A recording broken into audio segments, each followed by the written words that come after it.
anything they do with gusto. And all of us have been youth, but not all of us have been old. So sometimes it's good to listen to the youth, and most of the times it's good to listen to the old because of their experience.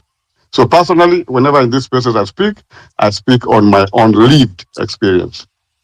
I am trying, my purpose in life now is to impart to youth some of the things we've gone through so that they don't go through them. At least they use our experiences not to fall in the traps. So, use of money for youth. The most dangerous person is a youth with money and fame. The Casimuels, I'm not bringing politics, bear with me. This is not political talk. Youth with money and fame is a very dangerous person to himself or themselves and to the entire community. On the other hand, we need that energy. They say if you're not a millionaire by 45, your goose is cooked. You have to settle at whatever where you are at 45. A few people are outliers like Kentucky Friars, KFC. They actually came into money at 65, having failed in over 50 businesses. But they are successful now, they are known worldwide. So there is the exception, it is not the rule. There's always exemptions in everything. So my personal experience with money and youth, I got money when I was 35, is when I was at my prime. I was driving a Lexus, one of two in Nakuru. I was doing a World Bank project. At this time, I was running a smallholder dairy project run by World Bank, and I was getting lunch allowance of 1080. I was getting whenever I'm out in the field, and therefore, because there's money, I will always be in the field. You'll never find me in the office.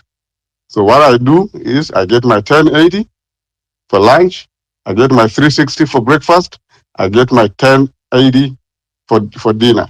That's a total of 2400 every day of the week, 24 hours for 2 years continuously.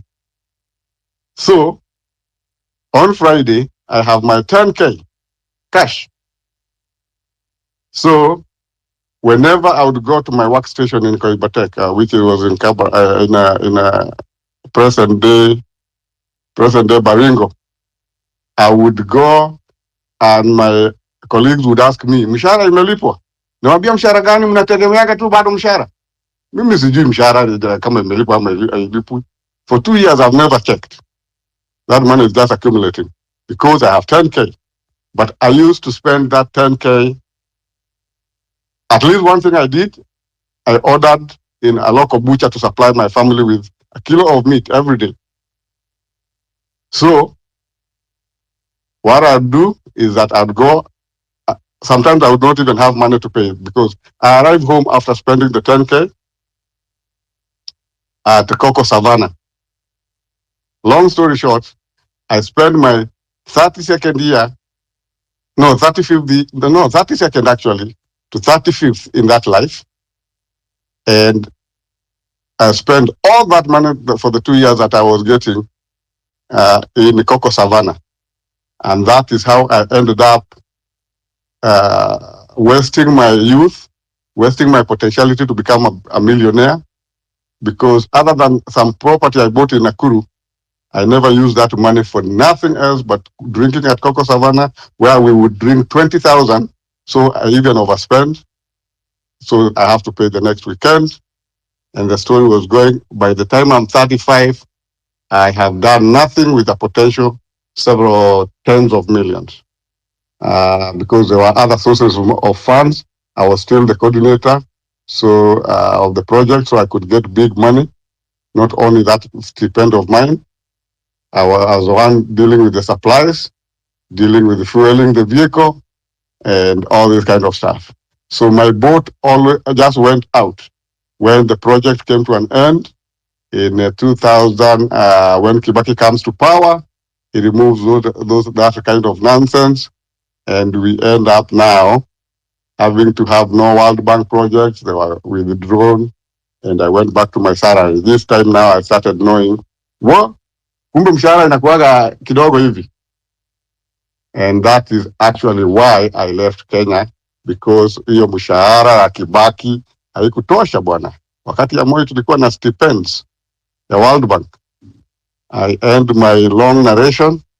I hope it is according to the topic. And so when you are youth, take advantage.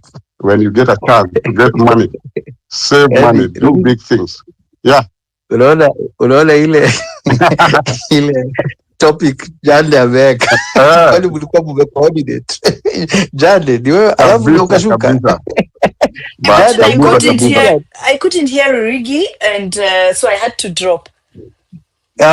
But look at how perfectly you have needed. You have captured. Amecaptured vizuri sana. Nilichoma bwana miaka 2 when I was supposed to become a millionaire. Nilichoma kabisa hiyo kitu. The beneficiary Coco Savannah. But me, at least, from that life, I got a child who is now 21. So I'm happy. A story for another day. Yeah, man. There's light at the end of the tunnel. Some of us that's a blessing. Sasa utaona wanaume wote wapande hapa. Nilichoma. Nilichoma mbaya mbaya. But this is the first time we have 3 men and 4 ladies on the speaker panel. This is quite a rare. Very good. Nanviki mbona ulishuka? Nanviki ungepanga huko ndio tumalizie hii nini? Nani? But yes. Nanviki alikuwa hapa. Oh, Nanviki. Sijui kwa nini. Naona hapo chini apande. Jesse, Jesse ameingia. Tujaza wanawake huko. Naona Jesse. Indeed. Atapanda akiwa tayari. So Rodrigo, yes. That is quite a story, yeah? Yeah, nilichoma mbaya mbofu. Yeah, lakini all is hindsight is always 2020. Yes. So but now the thing is that it motivated you to relocate. Yes. Was it a good decision? Yeah. What? Would you say it was a good decision to relocate? Yeah, relocating was a good decision. The US experience was not good, but at least Canada has brought me back to where I was supposed to be slightly. So relocation to US was not a good decision, especially because of Obama. He really I went as a student to the quickest visa I could get. At the same time, I had an invitation to Egerton to do some master's degree when I would still be earning, but I chose under the influence of actually my family, because of that life which I had led. They felt it's better for me to leave the country. So they said, not many people get this chance, Bwana. You just go. We will support you. Even my local MP, Kirwa, gave me the transport. He gave me 100K in 2005. That was good money. So anyway, the thing is, it was a good, on the long run, after now my age today and my experiences, I think it was a good decision. So how far back was it? 2005. When I went to US. 20 years next year? Huh? Next year, 20 years, yeah. I arrived in US on September 5th, 2 weeks after I was supposed to report in August, because when you're going for the semester in the what is called the winter semester, you are supposed to report 2 weeks to the start of your course, which was 31st of August. 2 weeks before. I was supposed to go by 15 August. By 15 August, I didn't have visa. But something good happened when I went to the embassy. I was still looking for statements. But when I went to the embassy, something very good happened. This is not about finances anyway, if you allow me just 1 more minute. So I go to the embassy, but for my interview, I spent at the embassy holdings, embassy houses. One of my mentors is called Professor Kariuki of CDC. He's a Kenyan, but works for CDC in Kenya. Now he's in charge of the African lab. They are advising us about COVID and stuff. He's a veterinary virologist, a very senior, accomplished professor. Now, I spent it in his home, so I came from inside. I did not come from the gate. His home is behind the American embassy. So he gave me access to the place. So I came through there. So a lot of people think I got the visa because of that. But no. When I came, I needed some document I didn't have. So they sent me out to Gigiri to go and collect the document. So on coming back to the embassy, I find that at the gate, they're still doing the search. So they have to do the search again. So when they realize this is me, the guy who had come from inside, they asked me, are you a CID person or what? How come the last time you came from inside, now you're coming from the gate? I told them, no, I just went out to pick this document. Okay, prove to us that actually you're the same guy. I told them, you want proof? I gave them the professor's number. So he called them. Yes, that is my guy. I'm actually the one giving him the statement and blah, blah, blah, blah. So anyway, I just let him in. So I go in. As if that is not enough, when I'm reaching now to enter where people wait, I don't know who has been to the new American embassy. Not the new, the current American embassy. I think a lot of people have gone there. So yeah, that sitting place outside. Yes, so there's a sitting place outside, like a shed. Yeah, the shed with the stone. Seats. With stone seats. So I go there. I find some students.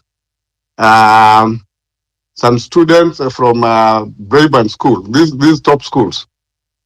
They're supposed to be going for an exchange program to US. So there are about 15 of them, purely boys. And some of them are in A-level class. Most of them are in the normal class, 844. So Braeburn, I think, was running both streams. Either Braeburn or the school in Karen. It's not Braeburn. In Karen, I can't remember the name. Brookhouse. Exactly. And in Brookhouse, one of my biology teachers left Lenana and went to Brookhouse. So somehow I got interested. I talked to the students to ask them, oh, you guys are from Brookhouse. Do you know Mr. Kisia? They say, okay, we know Mr. Kisia, but he since now a very senior staff, is no longer part of the teaching staff. He's actually an advisor at Brookhouse on biology and stuff like that. Oh, okay, that's really good. Now, what is the problem? Because the students were telling their teacher, no, if we are not all being given visa, we are not going. Because they had denied 3 of them, the A-level students. They were too old. These are too old. They are going to relocate to America. These are not exchange programs. So we are not giving these 3, but the rest of them, they will go, the 844. So the other 844 are saying that, no, we are not going to go. If we don't all get visas, we are not going to go. So the teacher is trying to with a lady teacher. And my proclivity to beautiful women, so I went to help the teacher. So I asked them, what is the problem? So they say, why we don't care for you. So I told them, no. Do you know Kisia? So they listened to me and they said, oh, Kisia is actually a big advisor on curriculum with Brookhouse schools. Okay. So we diverted the subject. And so I managed to talk to the teacher and I told her, just let me talk to your guys. So I talk to them, I tell them, this is a chance of a lifetime. You guys, what you do, let these people who got a visa go. And these 3 who have been denied visa, give the case to me. I will go with your teacher and talk to these people. But stop rioting outside here. This can make you be denied, even in your school, never get visas in future. So thank you very much. That's my advice. And I leave, I walk. The teacher says, is this true? Yeah.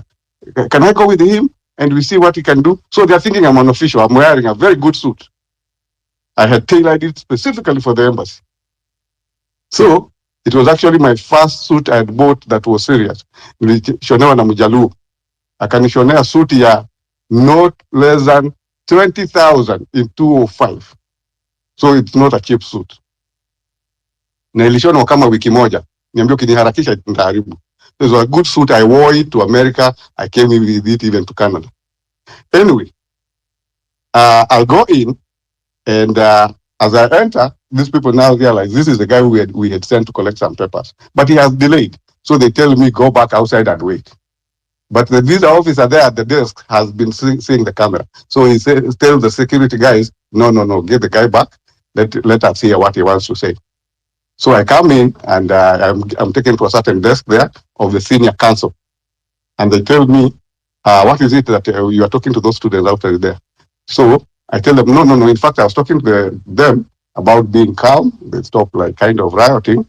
And number two, I also wanted to support this teacher so that can be heard again. The students have been denying visas and they're saying they'll not go, blah, blah, blah. Oh, okay, is that the case? The teacher was told to bring their passports. They were stamped. All of you can go. So you see, I've helped. And so I was asked by the senior visa officer, and you're here for what? No, I'm coming for student visa. Oh, okay. Have your passport been taken? No, I'm waiting outside to come inside. There was a long waiting, like almost 50 people. So he tells me, take it to that counter number. Take your visa and documents to counter number 3 or something. So everybody was sweating because there was an African American lady. She was a senior staff there, and she was denying visa. Out of every 10, only one was granted. You're coming for nursing. Last time you had said you're going for, I don't know, religious studies. How comes? It means you don't know what you're going to do. So for that reason, denied. No, denied. Denied. Only one given. Now I've been sent to the same counter. Kumbe, she is a senior, among the senior people, African American. So they thought maybe she hates Africans. But why is she in Nairobi? Anyway, me, I take it to her. She takes it because it's been sent. So I give it to this guy. This guy tells her, go to counter number 3 or number 4, thereabout. So I take it there, and this lady looks at it and says, oh, it's student visa? Oh, okay. And she buzzes that guy and tells him, come in and help me look at this visa. That guy tells her, grant the visa. I did not send you to talk about whether you'll give it. I said, grant the visa. Don't even waste time. Open, see there's the I-20, see there is the admission, and issue the I-20. Let the guy come for his visa. So he's speaking now from inside. And so no statement was asked for. My academic documents were already checked because you give a copy before you even present the originals. So they had already checked them and they said, welcome to America. But by the way, Mr. Mwangi, can we ask you, why are you leaving your family behind? So I thought it was a tricky question because I'd been told if you say that you would like to go with them. So they asked me, do you want to go with your family? I said no. They are in business. They're running business. I'm going to America to study, come back and implement here. Okay. That's the only question I was asked by this lady. And she said, okay, welcome to America. Come for your visa at 2:00. And everybody was being told, you are denied, you're denied, you're denied. So I walked out of the visa without lining up, sitting down there waiting, and with a visa. Okay? So sometimes they recognize leadership. They said, this guy said, I've recognized leadership in you. You're the kind of student we need. And you have also proven that you're coming back. That's why you're leaving your family. So that is a visa straight away. Thank you. You are very lucky though. Yeah. Mimi nishakulishwa hiyo deny. Yes. So on first try. yes. Yeah. Yes. Isaac Muhando. Sasa Poor Sana. And yeah, this is actually, it looks like you guys are talking about personal finance, but the guy who has been on the floor, I think he dropped. Oh no, Rurigi. Yeah, he's really gave a really good account of his personal experience, especially at the U.S. Embassy. And Mr. Rurigi, actually, I'm putting together a dossier for applications abroad, and yeah, I think your experience really it's very relatable to so many people, and just having that personal account, and I really appreciate if we can team up, and I just want to like help young people who are trying to apply for scholarships, study abroad, and that, and now that you're in Canada, this will be a really good opportunity to also help, especially for those who want to study in Canada. And I'm actually I'm midway actually planning. It's like a syllabus I'm trying to create, and we'll be running like a podcast, or I can even do like a space. So this is a really a good way of actually just sharing this information that is very, very helpful for people who wants to go and study abroad. I have another guy in Australia. So if you're actually willing, just telling your story, the way you've shared here, it's very, very helpful. So I just got in. I don't know what you guys are talking about finances, but I'll be listening just to chime in and see what's coming up. Thank you. Who is speaking? Hello. I will be very glad to do that.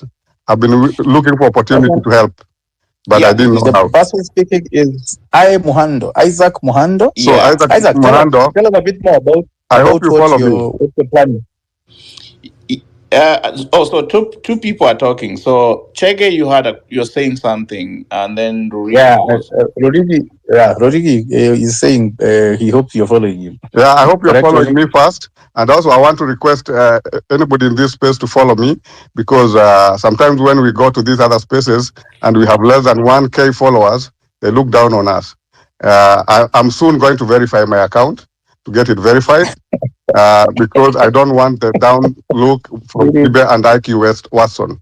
And so, yeah, so If those are the guys you're looking for recognition from, I Yes, think yes, you're yes. very far. You're And very now far away. Isaac has given it to me. I'm willing, over and above, I can be your connection to Canada. Yes, thank you, Mr. Rig. I really like your witty part. You know, you're very hilarious. You can be a Yeah. really good storyteller. Oh yeah, I He's an can. excellent And- storyteller. Actually, and you should listen to his story. I'm quite sure this is what made you get your visa. I bet you were telling them really good stories. Yes, I do. I give good stories. Anyway, yeah, I'll So, follow you Isaac- up and I will actually DM you And about for the what. ladies, if it's allowed, I give good head too. Thank you.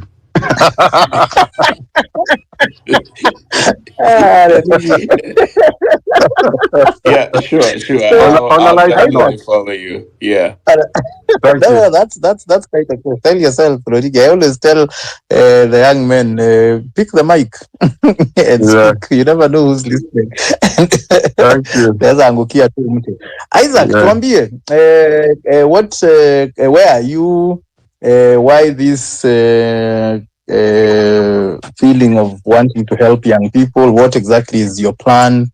Tell us a bit more. I think it's an interesting thing. Yeah, actually, I shared in several spaces, especially that time of Maandamano when we started all these spaces. So, and it's something that I'm kind of preparing a curriculum. So, what I'm planning to do is to help young people, especially college graduates who want to go study abroad, especially maybe they want to do their masters, they want to do their PhDs. And also something that I'm also adding on is what we call immigrant visas. These are like visas for those people who want to relocate. I think Arurigi did mention at some point.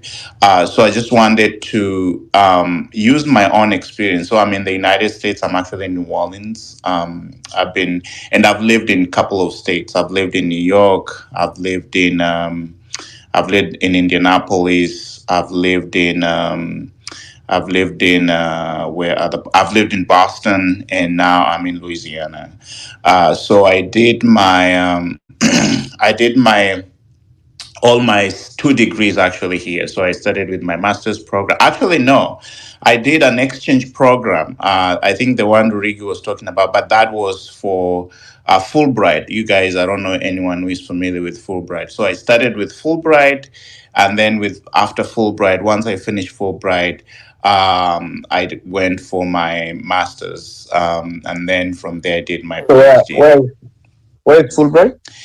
Sorry, what you mean? What is Fulbright? It's a scholarship, okay, Shege. It's where? I was asking where. Fulbright is a scholarship. It's a scholarship.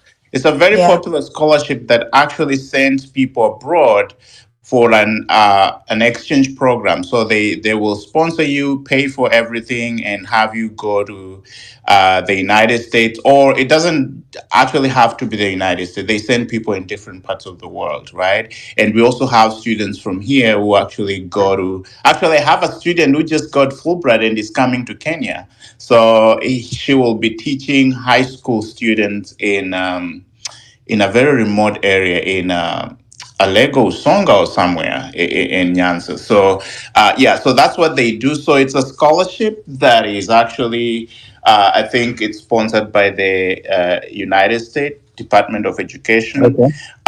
So that was my very first scholarship. So that's what actually made me go to the United States. So I was asking, where in the US did you start? I started in Kentucky. Okay. Actually, so that was your. I've also lived in Kentucky. Was that the? Okay. Yeah, Is that the bachelor? Yeah, I started in Kentucky. Actually, I was teaching Swahili, to be honest. That's what I was doing as part of my exchange program. So I taught Swahili for in the States. Say that again?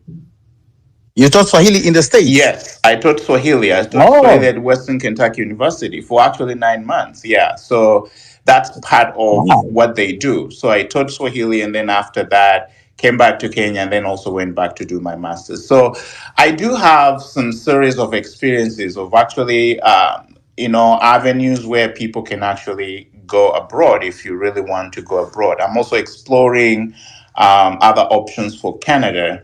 Not really Canada, but Australia. And now there's this guy in Canada, Rurigi. So I think he'll be very, very instrumental if we can put together this. And we'll start something like a podcast. That's what I'm actually foreseeing, and have people join and, ask questions if they need to be guided. Because one thing I've realized that there's so much information, then young people get confused. They just don't know. And some are even afraid. Some even think it's not possible, when it's very, very possible. So lack of information is what is actually just killing our young people. But if they can have this information, I bet it will be very, very helpful for them if they want to go and study abroad. So this will be happening. I'll be communicating in every space that I jump to. I'll just be communicating, sharing, and having people join, and if they really want to benefit from this.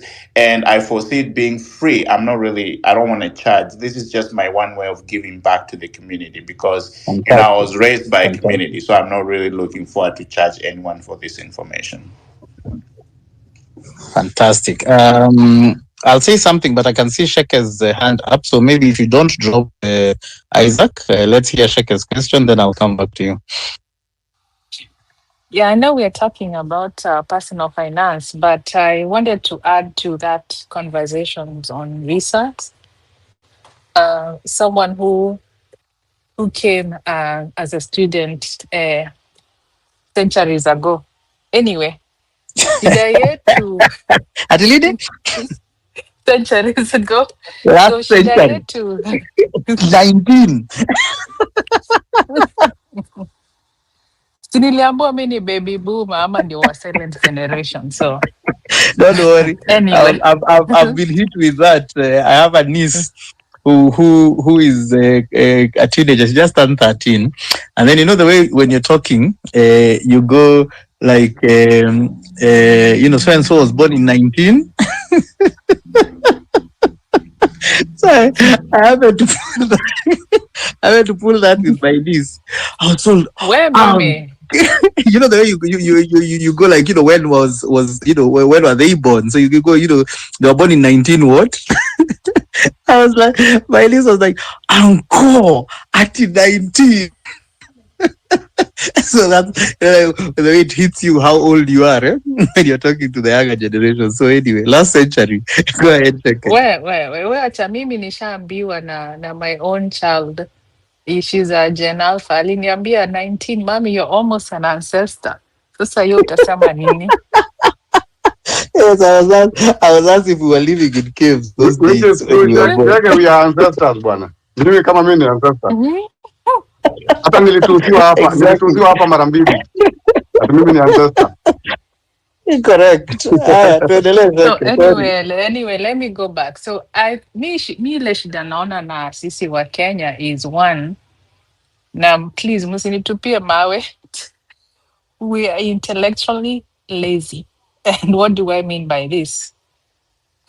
So that all these young people, yani they have information at their fingertip kwenda all these social platforms and get all the kind of information they want. Lakini, so when it comes like, yeah, social media na nini for fun, but when it matters most, like easy Fulbright scholarship and all the other scholarships available, hawataki, they're lazy.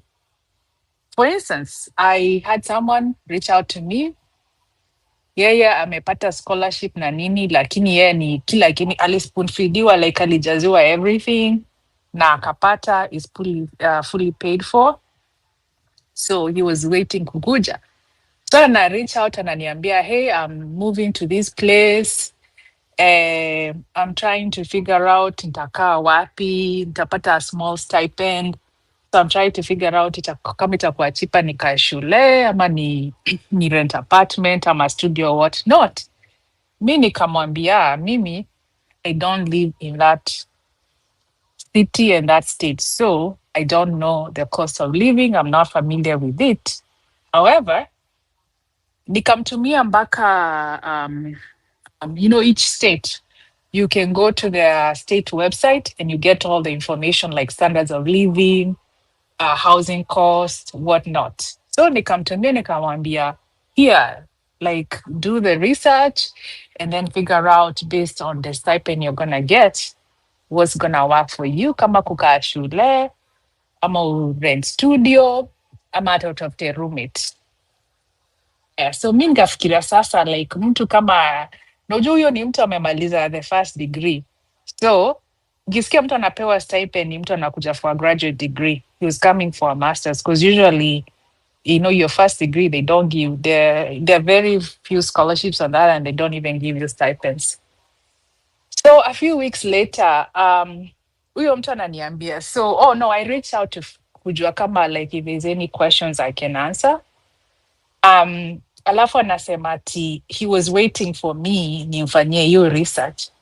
Sasa mimi nikashangaa, wewe you're coming for masters, you're gonna be expected to be doing research, na unataka nikufanyie hii mpaka this simple research that you can sit down wende mpaka nimekupatia a lead, nimekupatia website that you can go and find out all this information.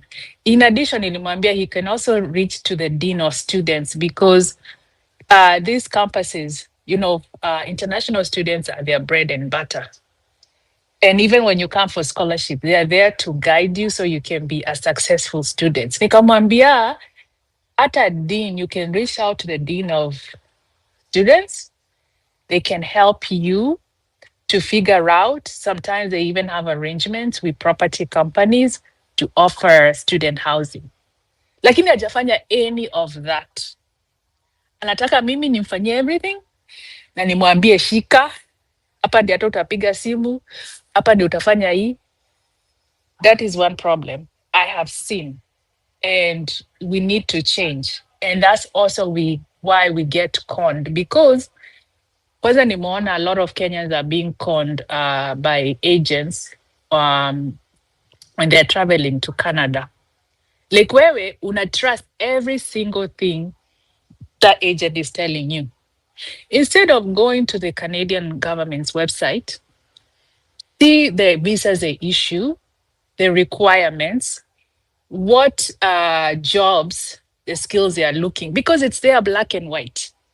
And that ukijaribu kuambia mtu, because I've had arguments with people on social media, lakini watu wa Kenya that live in Kenya wanajua zaidi kuliko us that are living here in the system.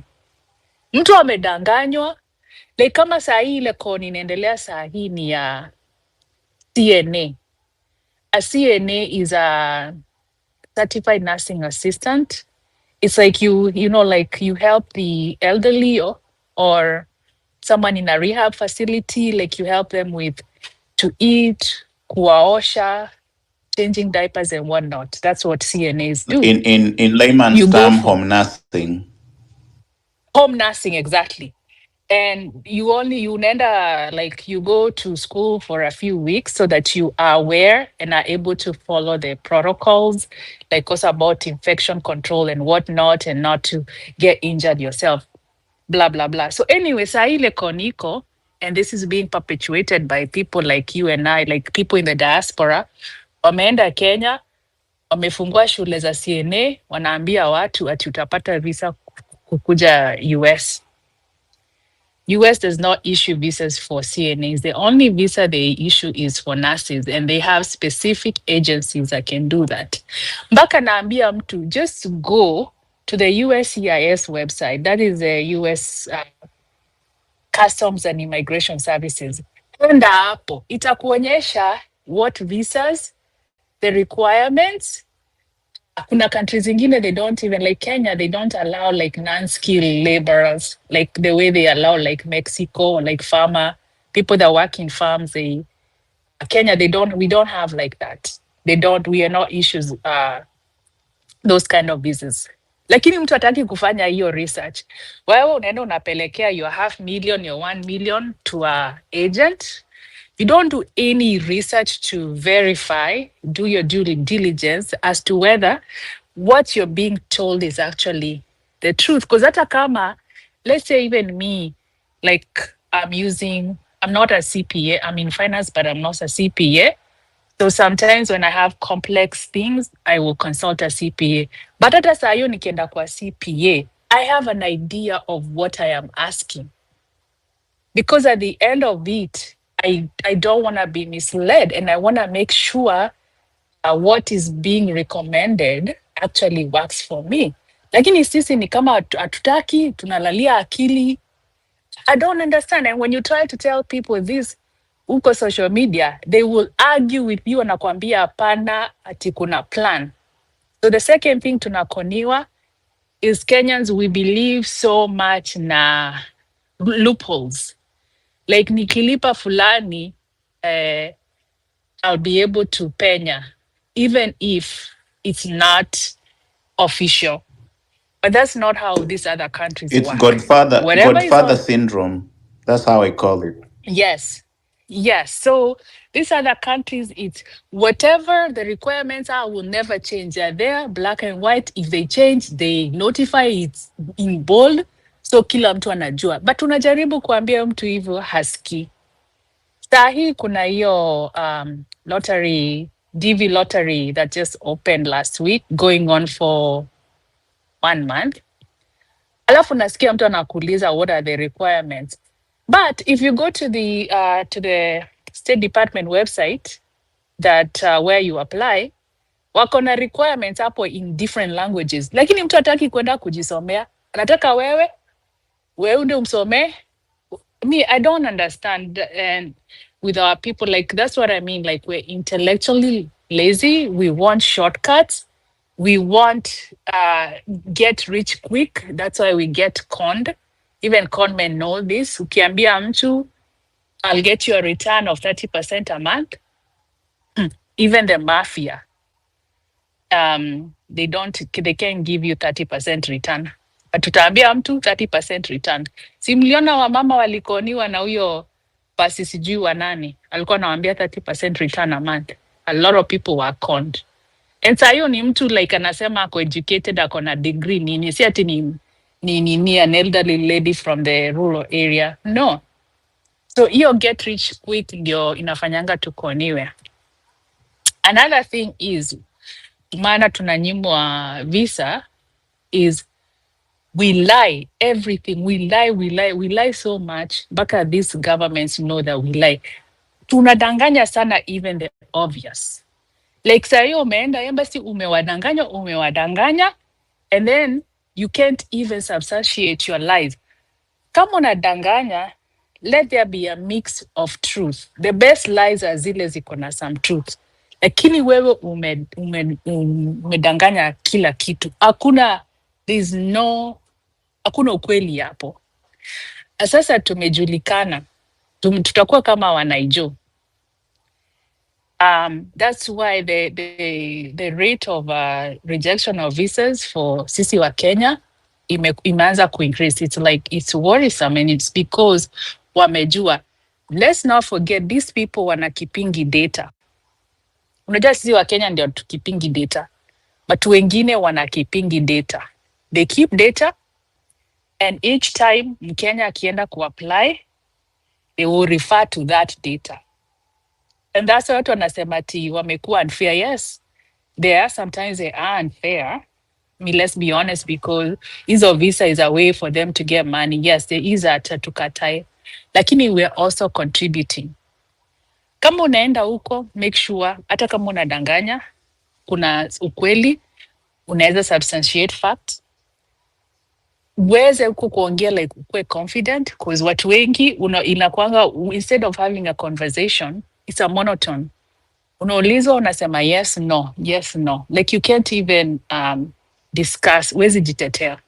Hiyo ndio maana watu wengi nini unyimwa visa. Mimi when I went, at least I had been coached by somebody that had lived here, so I knew to be confident na kukuwa na conversation, looking them in the eye. Lakini sasa sisi tumereziwa na kuogopa. You can't speak for yourself. Mtu amemaliza uni, hata hizi simama hapo aongee, like hata one on one, eye contact hatuna. Alafu pia our education system, we don't even have critical thinking, ni hiyo ya rote memorization. Hizo vitu, they don't help us. So as much as the easy embassies are making money from us, visa fees, and especially like here, ya American embassy, I think among the highest fees, if I'm not wrong. PSCC, we really have a lot to blame. We don't prepare ourselves well. We don't want to follow the official channels. We don't want to do research, so you're able to have a conversation. And we just believe your God, like Isaac has said, God Papa syndrome. Like instead of knowing, like, this is how it is, go to the website. Like unaenda, let's say for instance, unaenda Louisiana. You don't even know anything about that school unaenda. Mu-America ana expect kama unaenda Louisiana, there's a reason why you chose to go to Louisiana. Unaulizwa swali, why did you choose that school? Huwezi jibu, hata ujui Louisiana iko pande gani. That's some of the reasons why tunanyimwa visa. Because like here, for us, like a high school student, kama amechoose shule Texas or where not, there's a reason why. Anasema maybe I like that school, I want to be a runner, I want to do something. There's a reason. Wewe unaulizwa, hata uwezi jibu why. Uwezi. So that's some of the reasons why tunanyimwa visa. Tuache uongo. Tuko na uongo nyingi sana. Anyway, let me stop there for now. I mean, Sheke, I think you've just nailed it, and I can't agree more than what you say. Yeah, very good, very good point. Yeah, Kenya, we are intellectually lazy, and that's very true. And I've experienced this for so many, and not even just Kenyans, even my own cousins. They are very lazy. There's a cousin of mine who always wants to go to the United States because she thinks, oh, I made it there, so she can also make it there as well. But she doesn't really want to do the work. She doesn't want, even like you see how when you're applying, they are asking for application, what we call like filling in the forms, and also like narratives. You know how you fill in like narrative, they ask you like what is statements of purpose and research interest and those kinds of things. People don't want to do that. People don't really want to just put in effort to do that. Even like the Fulbright application, it has a lot of like narrative essays that you have to write. People are just lazy. They can't really think about what to write. They just don't want to do that. And if you can't really do that, then just forget about it. Forget about it. There's no way you're gonna make it if you just don't want to put in effort. And what Sheke has said, it's due diligence. People don't want to do due diligence. And if you remember the Mandago Finland scandal. I don't know if you guys remember, whereby people get duped because some so and so has said he's a popular person, then he speaks for them. It's just like Raila's followers. They always say, "Kama Baba amesema, who am I to question Baba?" So you depend on other people to think for you. But here, as much as someone is trying to mentor you, you have also to think for yourself, not just just be there and allow other people to think on your behalf. That's not really going to work. And those are some of the things that I'm actually, in fact, in my intro syllabus, those are the things I'll be talking about, and I'm glad Sheikh has really, really, emphasized on that, intellectual laziness. And that's not entertained. Even if you're coming to schools like abroad, you're going to Canada, you're going to Australia, you are not supposed to be intellectually lazy, because you'll be caught up. If you just try to be lazy, you'll be caught up. The system will just catch up with you. And that's the problem, right? And lying, actually, Sheikh, you've said it very well. People should just stop lying. Sometimes it's just good to say the truth. And they look at you, especially if you go to the interview, and Ruriki did mention this. You go to that interview desk, they'll ask you a very simple question, very, very simple, and you lie, and that's the end of it. But if you say the truth, I'm telling you, the truth will liberate you. So some people think like, or saying the truth might not really, but truth is very, very important. Truth is, don't always lie. Don't stop lying. Just stop lying. Think about it in a way that whoever you're trying to lie to has done that work so many years. They're not doing that for the first time. They see how people lie. They know the trick people use to lie. So they've been there. They've been working. They already understand the system. So you're going there for the very first time, and you think like, oh, you can just simply go there and lie. You cannot. I mean, you cannot be consistent when it comes to lying. But the truth is always consistent. You can change that. So, Sheke, I've definitely, I really, when I'm doing my syllabus, I'll be looking out for you to fill in the gaps. Yeah, okay. I think Chege is multitasking. Thanks so much. Yeah, Seki, I can't agree more. And Isaac, I think. Publish. Yeah. If I can chime in a minute for what I'm coming to you, because even I want to pose a question that three of you. Yeah, I want to agree with you guys that we Kenyans, we have intellectual laziness. But anyway, since Isaac, you have and Rurigi, that you can help, those Kenyans that maybe want to study or in that area. I recently got this green card lottery. I don't know. Can any one of you maybe help me fill it, because maybe you understand more? Okay, go ahead, Rurigi.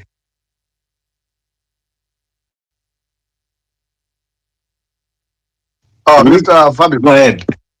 There you go, displaying the really quintessential Kenyan attitude. You want somebody to do for you. You are abroad yourself. It's a very simple application, very simple. But if you want to pay me $400, I'll do it for you. And I'm not in US, but I can do it for you from here. No, I'll go for the people in US. So the point is, that is part of what is ailing Kenyans. They want even the least, the easiest stuff to be done for them. They don't trust in themselves. And my thinking, what I wanted to chime in is, this came from the 844 system. I don't know, maybe A-levels we were also. Actually, 844s have been more successful in US and Canada than the earlier system, because the systems agree. But they used to ask us, how come you did a degree in 3 years? Is that possible? They forgot that we did A-levels where we had covered the first year college subjects. So anyway, on that, what you're asking, Fabish, about filling in the DV rotary is a fairly straightforward thing. If you have done at least Form 4, you should be able to do it easily and without any effort. And you are the one who knows your case, so you can be able to fill all the information. All I'll do for you is I collect the information from you. I ask you your parents, what, your goals, blah, blah, blah. then fill it in and charge you $400. Are you okay? Are you ready for that? We can do it here. I have a professional who has been doing it. Let me try second. And winning. Let me try second, Isaac. Yes. Yeah, I did apply for DV lottery for quite several years actually, and one was successful. And what happened was the time Trump was actually the president, and at that time, there was so many restrictions, and there were bans for certain countries getting to the United States. So things actually didn't work out. So there was some delays in submitting the document and receiving feedback from the U.S. Embassy. But one thing that I can say, at what stage are you? There is a first notification, second notification. So are you just studying for the application process, or you applied and then you received the second notification? Second notification is the selection. No, I'm starting. I'm starting the process. Oh, you just studying. Okay, and then studying, that's very easy. That you don't really need. If you want, I can. If you can inbox me, I can just send you the steps, and you just follow the very clear steps on how to do that. It's very easy. You don't need to pay someone to do that. No, that at a 10 bob, you're not supposed to pay someone to do that for you. So keep that money. If someone tells you like he wants to help, of course, if you go to Rigi, we'll do it professionally, and he will charge you $400 if you're willing to do that. But it's a very simple step. Just like Sheikha said, these things are very, very easy. I think, I don't know, maybe Sheikha, to add on what you said, I think Kenyans just fear. Wakotuna woga. They look at something and they think hata si woga. Unajua mimi corporates. Isaac, hata si woga. Unajua mimi nafikiria labda vile nyinyi mko US, maybe you know someone ambaye anaweza kunisaidia That someone is you, actually. Let's just forget. We need to really, really demystify the Godfather syndrome, because that's what is killing Kenyans. And Sheke put it very clearly. Like, there are very simple things you can do yourself, and you don't really need to. In fact, you're the one who's supposed to help other people who have no idea. So, Fabish, if you can inbox me your email address, and I'm going online. I'm just go to the DV Lottery website, pull up this information, and send it to you. And if you follow that step by step, that's it. You don't really need any further information. Follow me so that I can be able to DM you. Definitely. And then what I wanted to ask also is, I don't know much about the lottery, maybe Seke and Isaac, and also Rigi, because you have been in that side. I just want to be educated from the ground. What actually it entails, the lottery. Are you like you are going, you get work, you get accommodation, is everything catered for, or is just only about the visa? Okay, I think I can jump in, and Sheke can add, or Rurigi might add something if they have. So the DV lottery is something that started for inclusivity and promote diversity, especially in the United States, right? So they are, lottery is just like lottery, and it uses that word lottery. So it means when you apply, it doesn't mean that you're going to get it. If you get it, then well and good. So it's just like pata potea.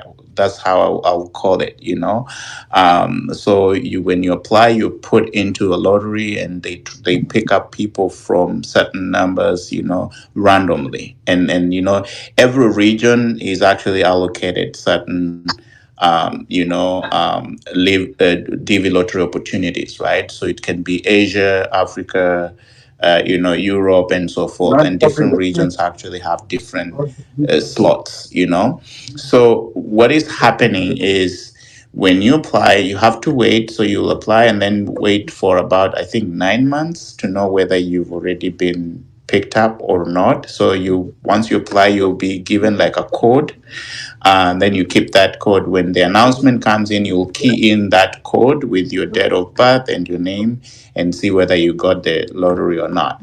But that's just the first step, right? You can still get a lottery, but your number can be so high in the event that you might not really be taken if your number is too high. So some people might be taken before you because they're trying to balance out regions, right? So chances are like it doesn't mean that once you get the lottery, you move to the second step, you're going to go through. No, it's just the beginning, right? Now, you asked about if you're getting scholarship, whatever. So that's just an opportunity for you to immigrate here. So you can immigrate with your family, with your spouse, and everyone. But you need to prepare for it. No one is really going to give you money to move here. So you need to look for money to move here. So the reason why many people actually move here is they get opportunities. You know what they just call the American dream, or opportunities to work and everything. So when you get here, you have to be ready to adjust. It's not always easy. I've talked to people who've really immigrated here. It's not always easy. And I always say that if you're immigrating here, make sure that you have some skills. I think Shaker did mention that some, those skills that can help you look for a job, if not, then definitely you'll be working in restaurants. You have excuse. Ruriki, are you talking? Oh, sorry, I didn't know my speaker was on. There's a friend of mine here. He does that for fee. But of course, we are not encouraging that we do that. But if somebody has problems, we can always do for them. We will charge them a fair rate. 400 was just a term I came to. We can negotiate. I can charge you 100 because I'll spend my time. Not 100. But he says not 100. He's an expert. Do you want him to speak about it? Of course, yeah. There are so many people who actually do that. So yeah, Fabish, it's up to Fabish to decide if he wants people to do for him. Let Isaac finish, and then also Rigi, after you will be telling us how you understand about the lottery, then we make decision whether we are going the professional way or we are going for, because since I heard that it is a lottery, and as our culture, our Kenyan culture, I have to go to Pastor Ezekiel to give me anointing oil and that prophetic word and assure me that you are just pay tithe and connect to the altar, and there I go. I find myself in US. Okay, Isaac.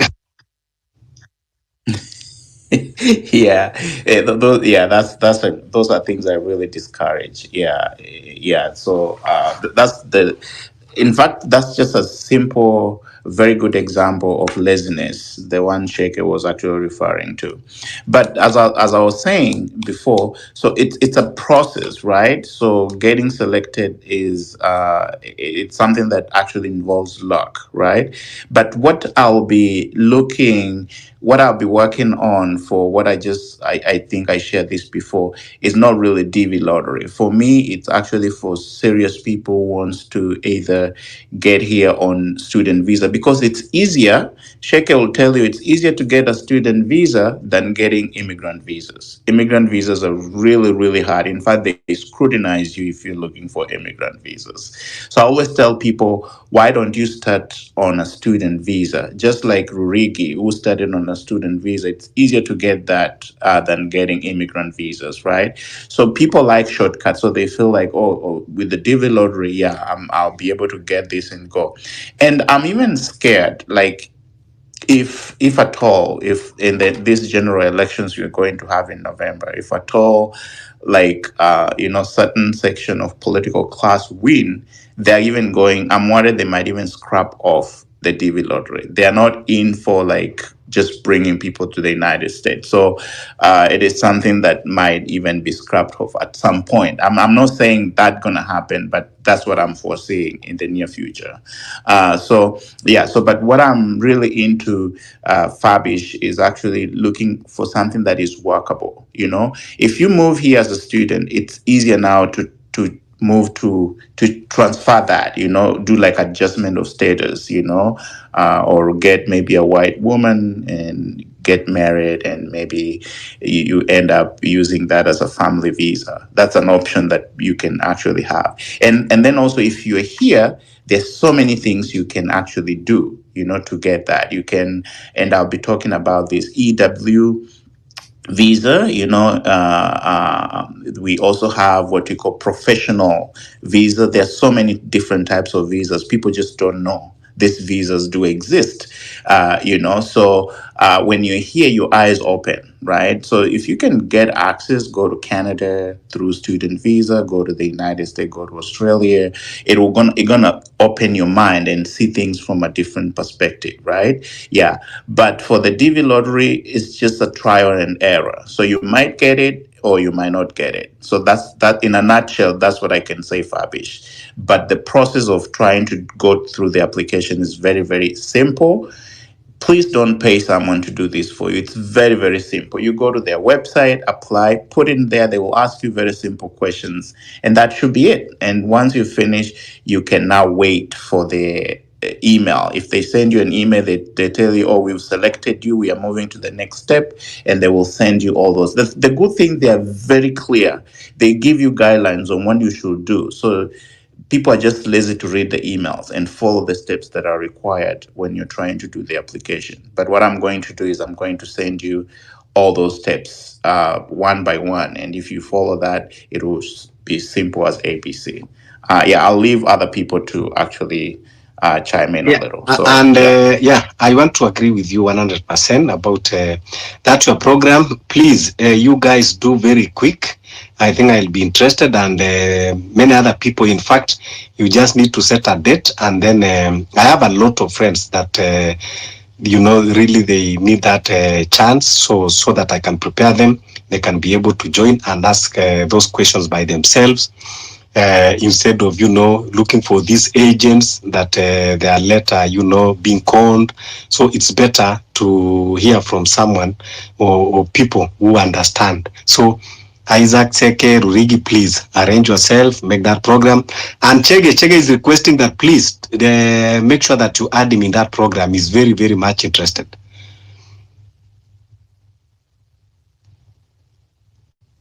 Chege, the host. Isaac. I've followed everyone. So I think everyone who is here, I've followed you. So definitely when I put out a space or anything, you should be able to pop up. So definitely, yeah. So Shege and Fabish, before I have my colleague here who has been doing those DV lottery for people for fees, of course. He wanted to chime in something a little bit. So go ahead, Dr. Nyambaka. Okay, hello, my friends. I just want to say, as the first speaker was just spoken, I said the DV lottery is straightforward, and you can actually do it yourself if you have the computer and you have the technical knowledge. The problem, you said most people are lazy. They don't have that time. And given that there are some accurate information that's needed, sometimes people usually wish to have a guideline or somebody to guide them. In Kenya, I usually see people go to the cafe, Saipa, and they just apply for free. The person takes everything for free and retain the confirmation number. Once they retain the confirmation number, say, okay, they do 500 people for free because they take some specification of the photos. They know how to digitize the photo they need. Otherwise, if you don't have actually the photo which is required, it can actually be rejected in most of the times. And there are some technical sections which you might actually click there and find like you have done a mistake. That's why sometimes people wish to get a guideline. Given that some people don't have that technical knowledge, that's why sometimes people wish to something to be done in the right way. those who can afford to do it in the right way, it's an open thing. You can always do it. But those two who wish guidance, because they say time and the chance happen to them all. So everybody stands a winner, but the chances of winning are very slim. So you cannot say you can't win, just as you cannot say I'm going to win. So it's something you plant and say you never know. You can be one of those people. I applied for a few people, and maybe 7 people won out of 50 people who I applied for. But I don't guarantee to like, oh, I'm going to do it. You must win. You stand a chance when you try. You don't have a chance until you try. So those who wish to be guided, they're free. It is time consuming. If somebody has time, you can do it. If you don't have time, you can request somebody. You go and make money, somebody to sit and they do it for you, you pay him. Not necessarily 400 as he said, but it's a negotiable price. So feel free to try yourself, but you must have some specifications of the photos which are needed and some information which are also needed, which we may not actually discuss in full. But nevertheless, that's a very good discussion. Kenyans, we always win. We have been bringing people all the time, and we're standing chances to bring more all the time. Every year, every country has a spot of 5,000 people, except Nigeria. Nigerians, they are actually disqualified in a sense. Before the year ends, Nigeria have already bring almost 16,000 migrants to Canada, to the US. So they are disqualified every year because they bring people through students, through other means. But there are also some other reasons why Nigeria is also out of the orderly and other countries. So thank you for the discussion. I yield. Yeah, actually, it's called a quota system. So if it happens that your country is well represented or overrepresented in the United States, in fact, that's why it's called diversity. It's just to promote diversity in the United States. So if they realize that country has more people than it is estimated in the quota system, then it's not going to be allowed to participate in the DV lotteries. And Nigeria is one of those countries, actually.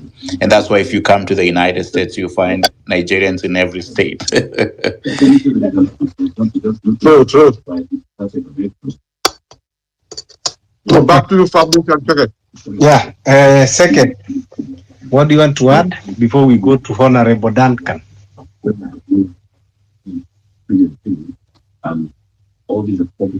Sina maoni sasa. Hauna maoni kabisa? Hana maoni kabisa huyo. Okay. Yeah, sasa Sina maoni. uko? Nasema sina maoni, bora msikuze Mrema. Mlima imeshaguzwa bwana. Sasa inakuwa impeach. Sasa mlima imeenda. Sasa Rurigi utamwambia huyo na Isaac I have to consult with my spiritual father Pastor Nganga, alafu aniambia kama nitapata hiyo lottery ama nitatumia njia nyingine. So currently nimejaribu ku DM, ngoja reply the commander himself. I know he can command the visa lottery. He can command. He's a general commander. He can command. General commander, yeah. Yeah, he's a general commander. Exactly. Honorable Duncan Ochieng. Are you honorable member of parliament or MCA? Welcome. Honorable, open your mic.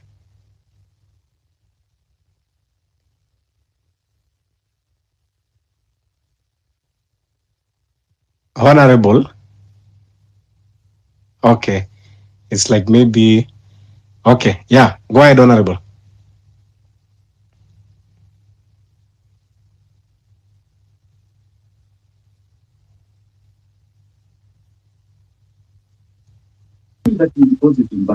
Nimi peke yangu simsikii.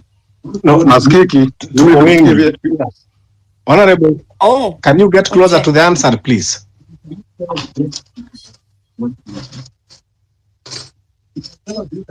can All right. In the you meantime, can pass the mic. I have shared, yeah, in the meantime, I've shared the info on the Jumbotron and in the comments.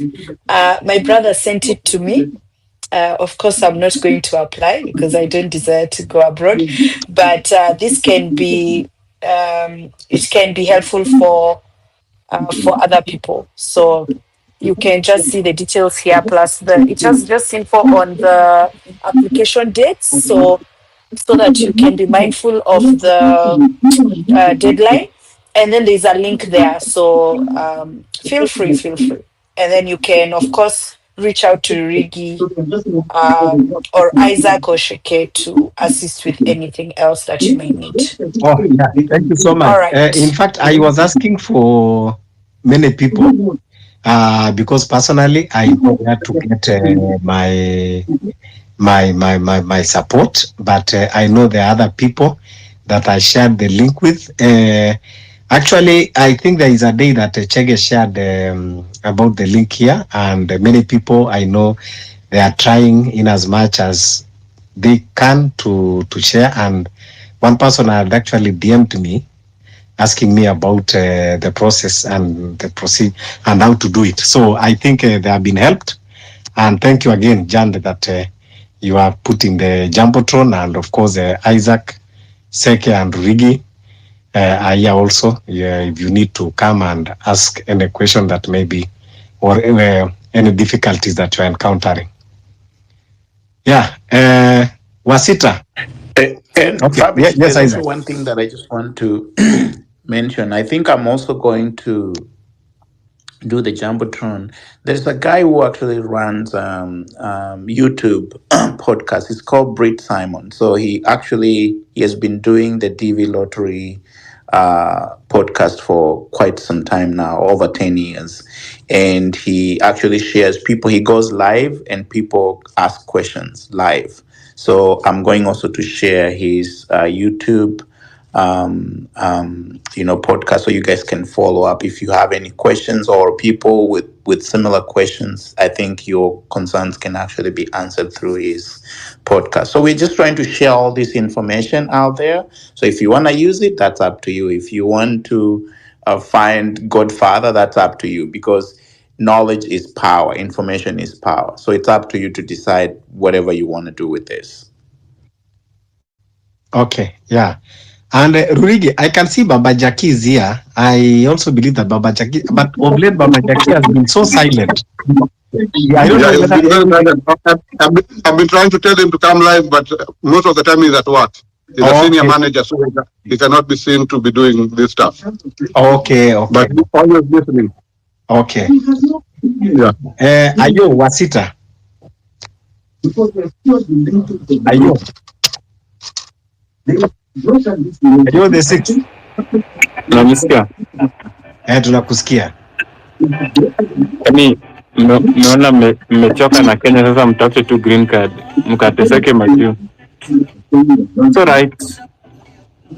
Tuache tuteseke hii Kenya yetu. Niendeni majuu. Nataka tu green card sasa. Mbona mwezani na Rigiji na Ruto? Ya nini hasira brother? Wewe unataka kaa deal na Rigiji. Mbona Rigiji aidhani na nyinyi mmesema mkajenge mlima yenyu huko majuu. Mlima kuna mlima za US. Unaweza jenga mlima US. Watu wangu. Kwanza Rurigi na Isaac na Seke, hebu niambieni kabla sijakuja, manake mimi naona nikikuja Pastor Nganga akishanipatia ile mafuta, nilisikia kuna mahali nauza proti 50 by 100. Mni kwa pesa ngapi nijue kama nianze kujenga kakibanda mapema?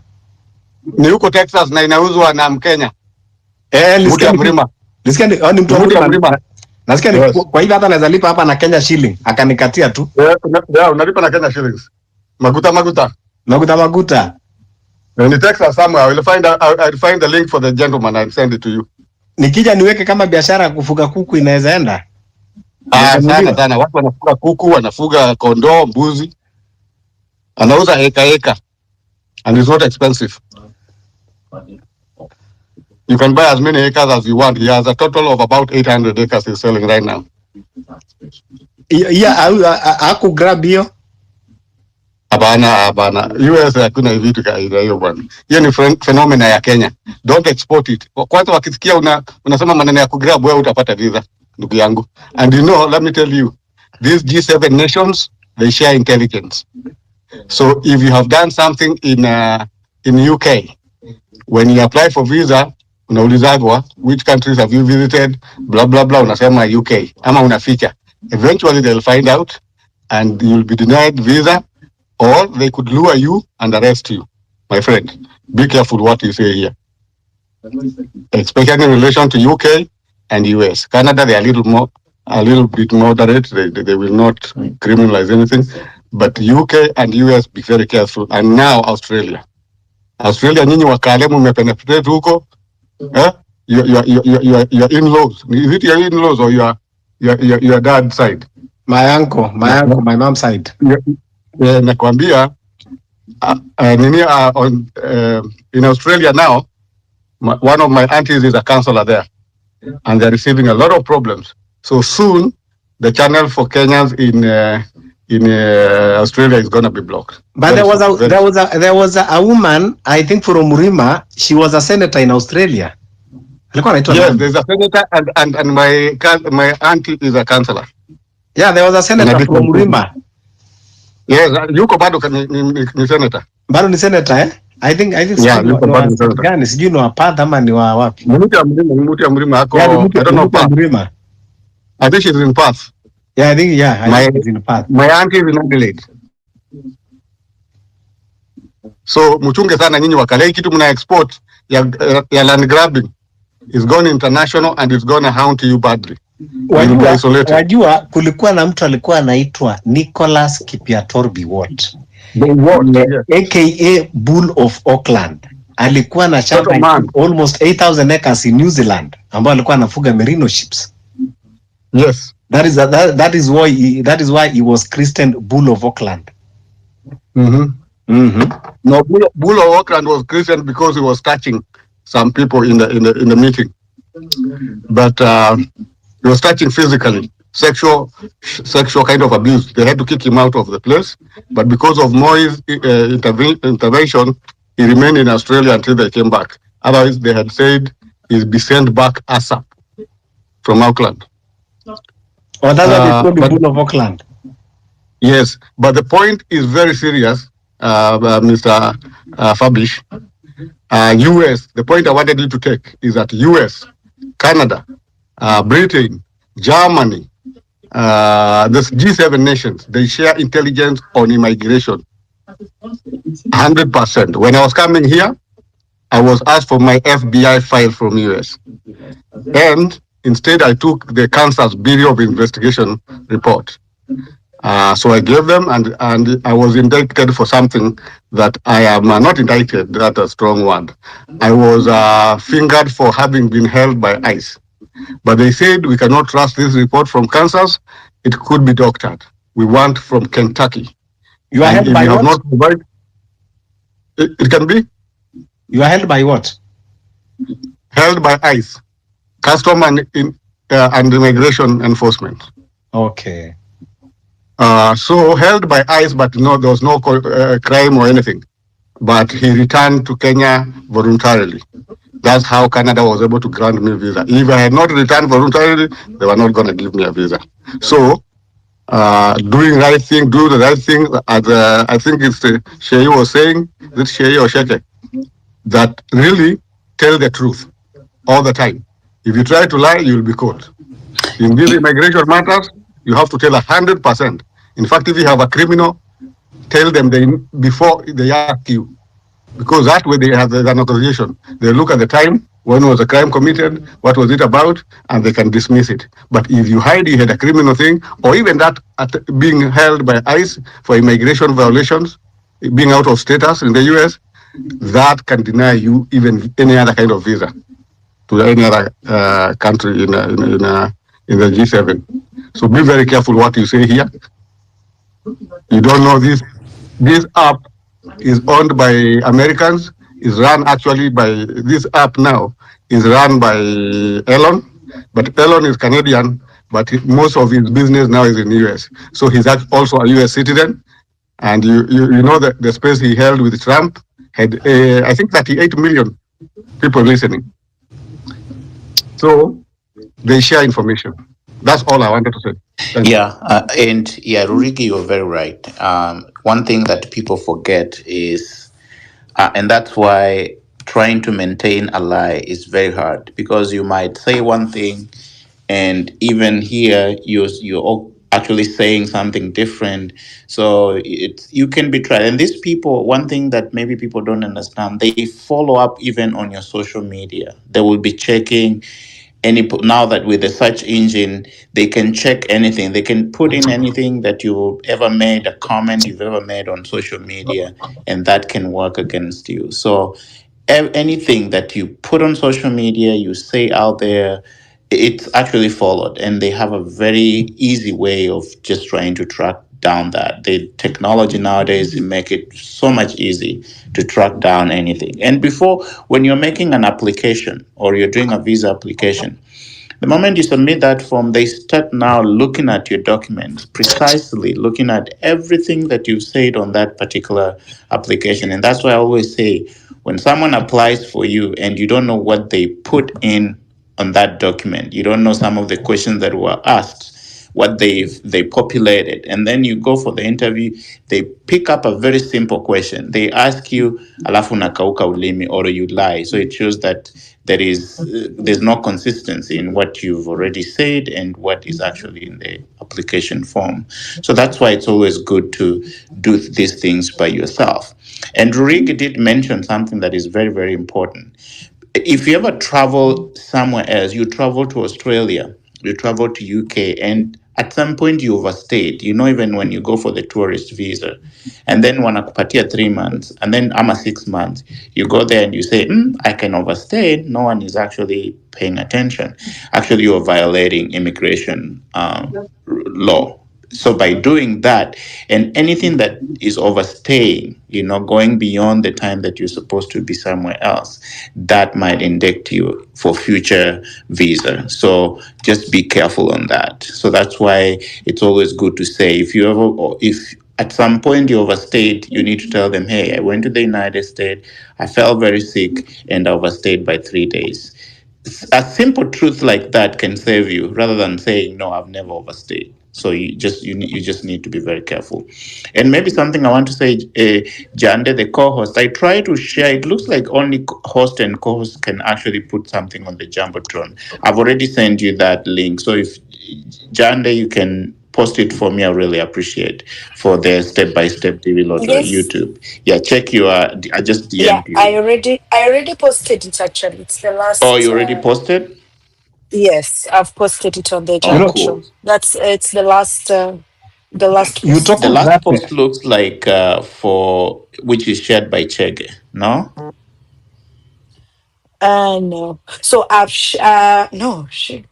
No. Then I think maybe you can see my two. Oh, maybe I can see it anyway. Yeah. So if you can go, it's a YouTube. I can see. Yeah, I can see. You can go there. You'll get information, and the guy is giving step-by-step DV application lottery for 2026. So if you can go there, definitely you'll find it. Fabish, I might also DM you. So I think you're the one who was asking for this information. So definitely I'll DM you as well.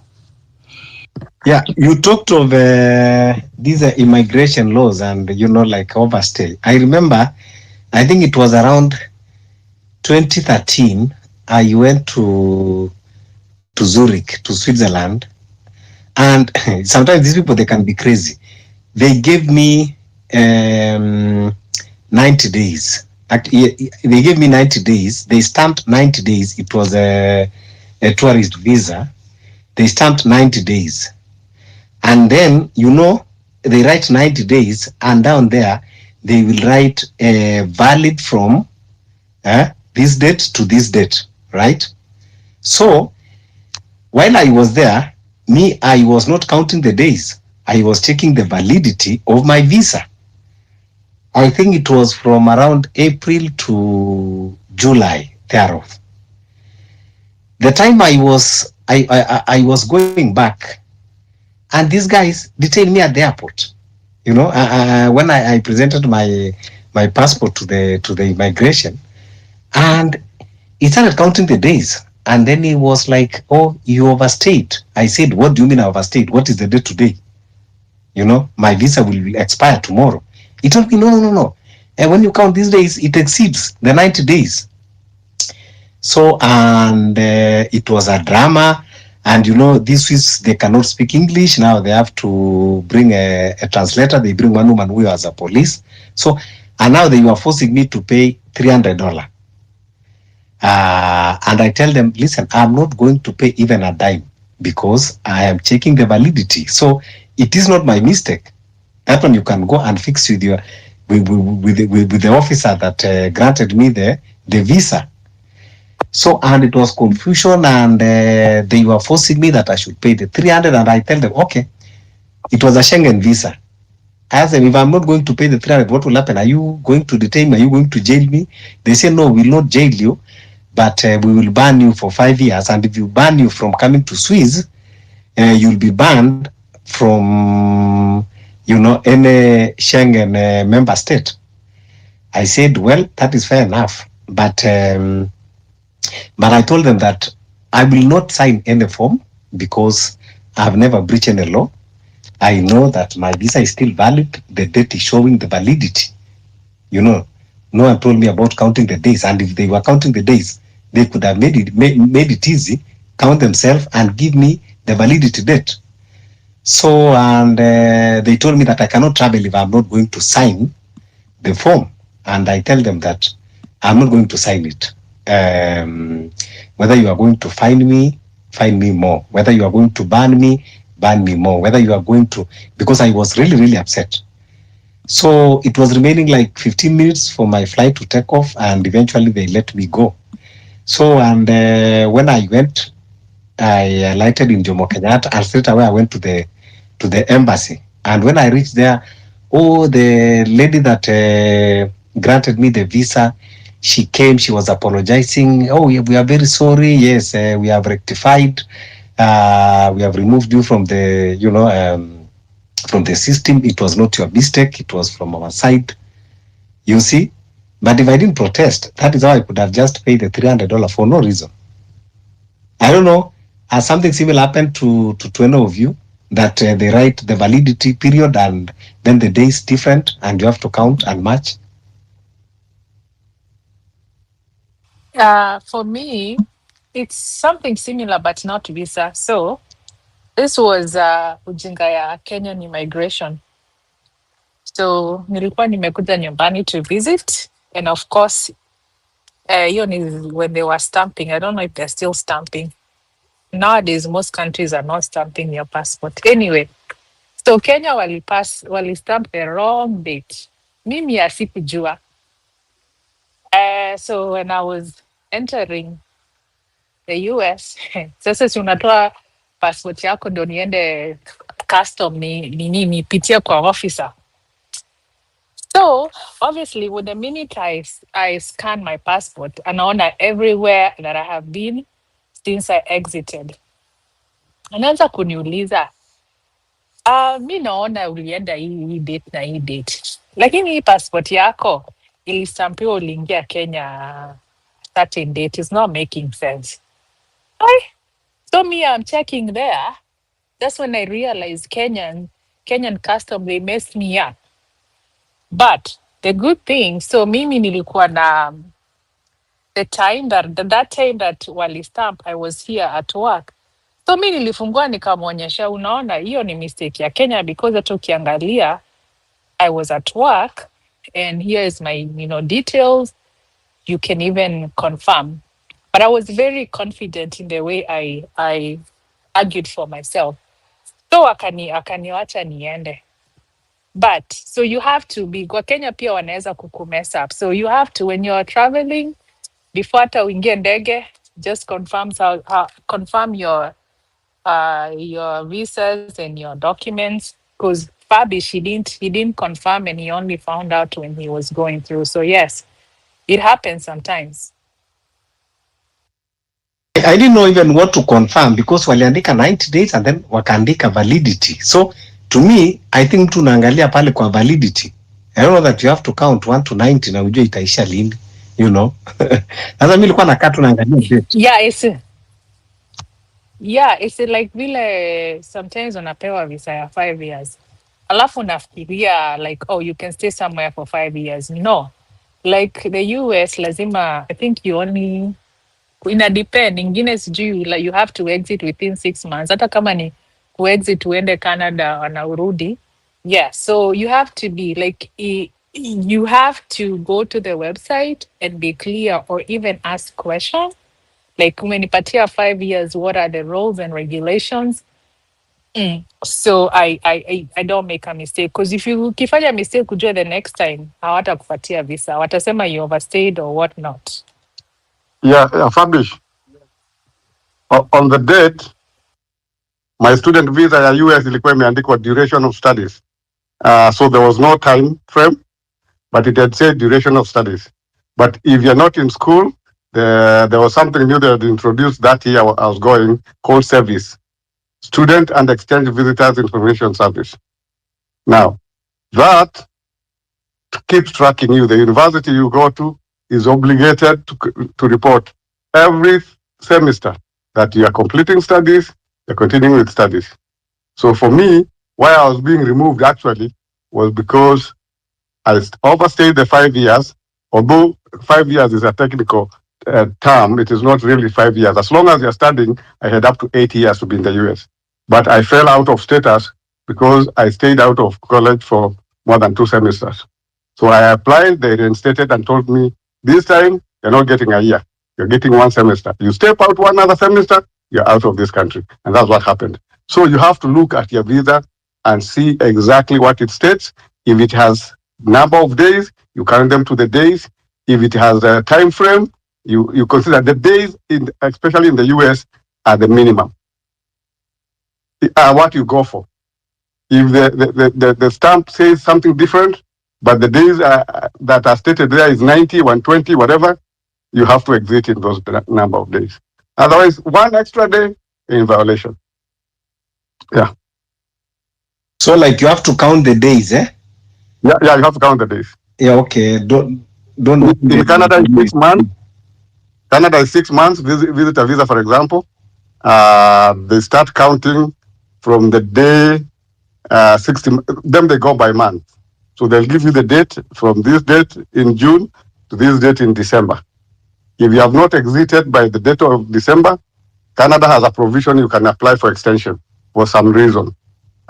Anything you can say, I got sick here, I need to go to hospital, blah, blah, they can extend to you in another 6 months. And that's what most people are using to come to Canada. And once they land now, they're claiming for refugee. And last year we had 10,000 Kenyans arriving in Canada, and 4,000 of them are here in Toronto.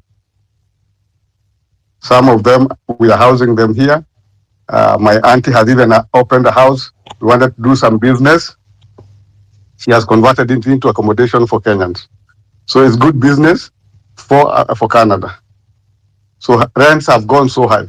So you have to be very careful. What we are saying here, you have to watch your visa. What does it say? In the US, I think Schengen, they say number of days. You have to follow that. In Canada, is months, but they give you also a date. And they are easy to extend, Canadian. Canadians are very hospitable people. I think Canadian is the best immigration destination, in my experience. Okay, thank you, guys.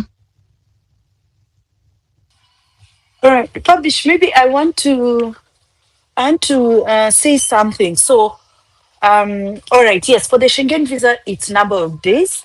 I remember there was a time when I used to work in South Sudan, and we were supposed to travel for a human rights conference. So everything was so last minute. And if you know my country, most of the embassies in South Sudan are basically consulates, so they don't give visas. So we always have to travel either to Ethiopia or here to Kenya, because they don't issue visas within South Sudan. Very few embassies do. But the US, the UK, the other European countries, you have to travel. So we traveled to Ethiopia. We did all the documentation, and then I noticed those ones, they were business visas. But can you imagine, the whole team, we were supposed to go to at least 2 countries. I think we were supposed to all go to Geneva first, and then after that we would others would go to Berlin, others would go to France. But the beginning, the first country of entry was Geneva. So we did everything. All the documents were done. We even just stayed for one night, literally. Then we traveled with our traveling documents so that we can come back to Juba, and then we left our passports there. They were collected by the NGO that was hosting us or taking care of the logistics. So when we got back our passports, can you imagine? They gave us an exact number of days. Literally, we were supposed to go to Geneva for like, I think 3 or 4 days, and then go to, so for example, for me, I was supposed to then go to Berlin for another 3 days, and then back to Geneva. Then after that, we come back to Juba. They counted. I was just like, are these guys being serious? Not even a single additional day. So we put on our application, we were going for those number of days, and that's exactly what they counted, those 12 days in total. And that's how it was written, from this day to this day we're supposed to be there. And they wrote all the details on the visa. Anyway, long story short, we ended up not traveling because you all know South Sudan, there is no freedom of speech. So it was going to put a target on our backs. I don't even know how they didn't think about all that until we had done the whole process. Then later they just did another risk assessment and said it will expose us, because what would have happened is that we would travel well, we would just go for those conferences. Now, what would have happened when we come back is most probably the security would have intercepted us at the airport. And yeah, they take you to those detention houses. There's one called a Blue House. You don't want to go there. It's really, really scary. So we ended up not traveling. But just to touch on what Rurigi said, yeah, they basically count the number of days. Maybe they did that to us because they felt we might have become a flight risk, because they always associate nationals that come from countries that are prone to war or civil war or ongoing conflict. They always look at us as flight risk. So sometimes you find we end up not getting visas just on that level, just on the level that you come, like we come from South Sudan, for example. Then things like US visas for us South Sudanese, they give us 3 years. I know for Kenyans it's 5 years, but 3 months. Sorry, 3 months. So for Kenyans, I know it's 5 years if you're visiting. For South Sudanese nationals, it's literally 3 months. Flight risk again. So I think the last story, okay, I have 2 more stories, bear with me. So the second story I want to tell, that Fabish asked about, you know how you can be heckled at an airport. It happened to me in Lagos last year. So I went to visit friends for my birthday, and when I was leaving, okay, let me just start from the fact that when I arrived, I arrived at night, almost 9 p.m. Local time. And the airport itself, like, so many things were happening. I think that was like, that flight had a lot of people. The line was so long. So basically what was happening was that you would go to the first counter. Someone is there just to check if you have a visa. So I got my visa here in Nairobi. It's for 3 months. So I got the visa, and they just check, they ask you questions, and that was it. So remember, I've traveled with a visa. I wasn't getting it on arrival. So after that, apparently, if you're a foreigner, after you fill in, there's a card. There's a card that you fill in. Now, after I filled in the card, I didn't see anyone telling me where to go. So I passed from the middle of the other counters, thinking like, okay, I think I'm okay because, and then I asked someone when I was picking my baggage, I'm like, where am I supposed to take this card? Just like, I know, like they didn't even give me a straight answer. So that was it. I left the airport. I met Mary. I was there for about 3 weeks. Yeah, very, very nice time. Now, the day I was leaving, I got to the airport. So the same thing happened. So the immigration, apparently you have to go through immigration twice. Now I did not know that. So the same thing was happening when I was leaving. So the first two or so counters, you go there first, they check, and then the guy checked it, and I went to the next counter.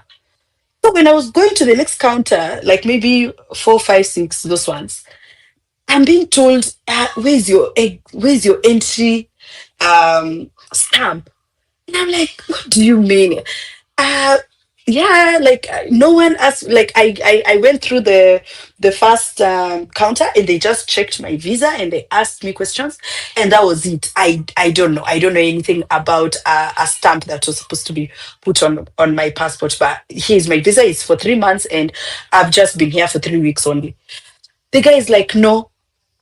So they called a security guy. I was literally taken to arrivals. So we went through the airport, in through all the way, using like the back route, because you know people that are arriving would just come through a specific gate. So we went through the airport where the departure side is, and then we went through the arrival, and that's when I'm now being asked questions like, "Madam, how did you enter the country?" I'm like, hey, what do you mean, how did I enter the country? Can't you see? I have my, even I was like, this is the stamp from Nairobi. Like, I arrived here. This is my passport. Sorry, this is my visa. And I've been here for 3 weeks and I'm leaving. No, no, no, no, there's no stamp. Then the guy is like, do you know this is, did he say something to do with treason or like he just made a big deal out of it. It's like, do you know you can get into trouble for this? You can go to court. And I was like, for God's sake, no one told me when I arrived and I went through the first immigration. They didn't tell me, oh, you have to go through immigration again because you're a foreigner. They just told me to go through. So I don't even understand what is happening. Oh my God. So I had to pay. And do you know the time for my flights? I could hear them calling. I'm hearing them calling, okay, guys, going back to Nairobi, come through. So I think I had to part with like $50. It was and it hit me actually. I should have just maybe given them what do you call it? Maybe $20. But in that time, because I'm like, I'll miss my flight, I'm being told I will be taken to prison. I'm like, what kind of drama is this? And I'd taken 3 weeks off work, so I'm traveling back on like a Sunday, and because I work remotely, so I was just coming back knowing that tomorrow, Monday, even I can just come in, give updates, and then after that, I didn't have a meeting.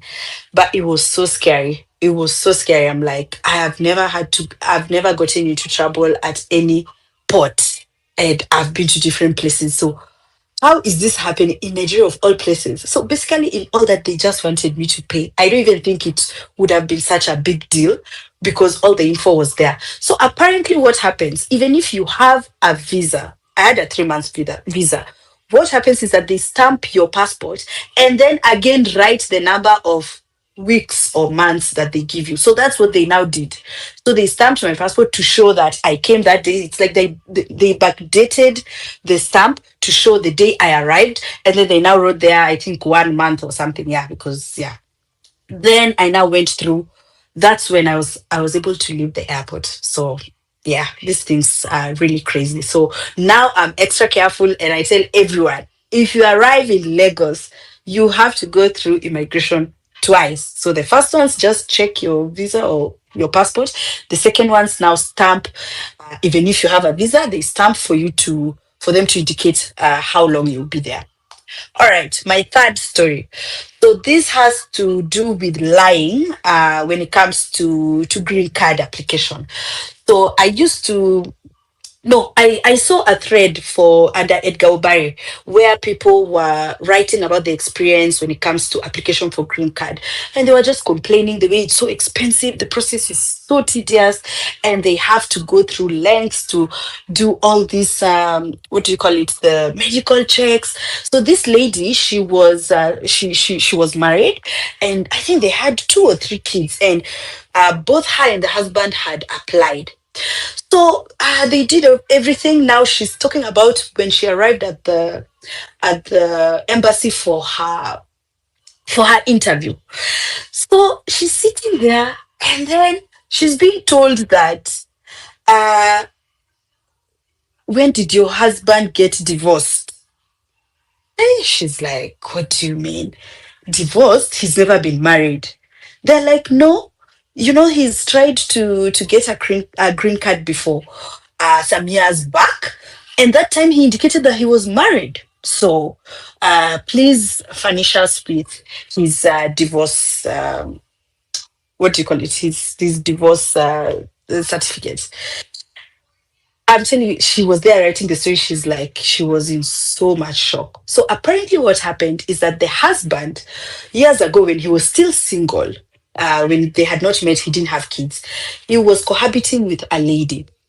So he applied for a green card. And since he felt it would increase his chances of getting the green card because he's a family guy, he now indicated there that he's married, but he was going to travel alone. He wasn't going with the lady he was the girlfriend he was cohabiting with. So akaandika hapo that he was married. So see, he never got the green card, so it was denied. Your story ikaisha. Now fast forward, now years later, he's now a family man. He has a wife and kids. Hapo sasa ndio imekuja kumramba, unaambiwa yeah, so you need to give us the when exactly did you get divorced for you to get married to your wife now. So the wife is finding out all these things at the embassy. And clearly, of course, because he was not married, so they took that as grounds for denial because he had lied in his application that he was married and he wasn't. So they were denied the green card. It was so sad. So don't lie, please. Do not lie. Those things will catch up. Will catch up with you. Yeah, that's it for now. Thank you.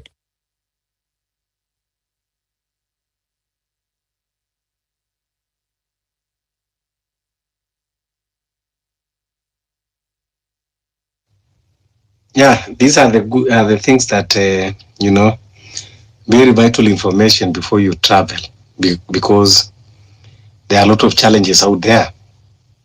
Umeng'ang'ana kutafuta visa, alafu unaenda unapatana na mashaka yenye hata ujui utaanzia wapi. Yes, Seke. Kitu moja huwa watu wanasahau, anything uliambia au immigration from any first time umekuwa na any contact with them, kama ni visa uliuliza, hata kama umefanya numerous times tu mpaka kafaulu kakuja huku, uko nakumbuka hizo vitu, so uweke record juu ile siku every time una interact nao wanaendanga wanaangalia hiyo file. So ukifika, so let's say for instance umepata visa, umekuja huku mara nyingi na maybe sometimes huwa unadanganya nini, alafu tena uweze kukuja huku, hata ukae huku, hata ufike kupata citizenship, ukumbukange hizo vitu, watakuuliza. Unapatanga watu wengi walikuja hapa, walikuja na green card ama walikuja kama wanafunzi wakafaulu mpaka wakapata hiyo green card, lakini hawapati citizenship. Na unajua kwa nini? Walidanganya kitu na wakasahau walidanganya. So siku ile unaenda kwa apply citizenship, hiyo siku ndio wanakushika. Kwa unajua hiyo siku wanakuambianga waambie like lazima uapply, wanakuuliza maswali kadhaa, una provide responses. Sasa kama wewe ulisahau uliwaambia nini, so utaenda hiyo, because ukiapply hiyo citizenship unaenda interview. So depending ni officer mgani umepata, anaweza kukuuliza anything. especially kama already during the background process, because huwa wanafanya background. So siku leo utenda interview washafanya background, so ukwe ready, atakuuliza anything ushawahi waambia from the time uliinteract nao embassy hapo Nairobi. Hiyo ndio kitu ingine watu usahau. Na wao wamekata, So kwa hiyo keep hawezi sahau, detail- maana yake iko kwa record. iko kwa record. Kwa hivyo anything ushaiwaambia keep record. Ndio huwa naambia watu wengi wanashindwa, unaambia mtu akujazie. Sasa ukijaziwa hautakumbuka ulijaza nini, you're not gonna keep record. So afadhali ujijazie, ujue ulisema nini, and you keep copies. And then ukienda ku interview unatoa kopi zako, unajikumbusha ulisema nini. Sasa wewe Seke unaongea hivyo ati ndio usinijazie ama? Mimi kama unataka nikujazie $400 an hour, na hiyo kitu itani take like 3 hours. So Kwanza unajua kwanza mimi najaza, alafu na wale mabibi wangu wawili wale tuko wote Kenya, alafu naandika kwamba niko na bibi huko US. Unafikiri itakuwaje? Sio itanipatia mileage kidogo? we, hiyo kwanza ni bigamy wewe. Unaenda jela straight. Hata si bigamy, hiyo ni trigamy sasa. Unaenda jela straight. Kwa serious. Niko serious, Niko serious. Hata mnatutishia na US tena jamani. Sasa mtu kukua tu na mabibi wawili watatu peke yake ndio mnaanza kuweka hizi kizungu kubwa kubwa ati sijui trigamy.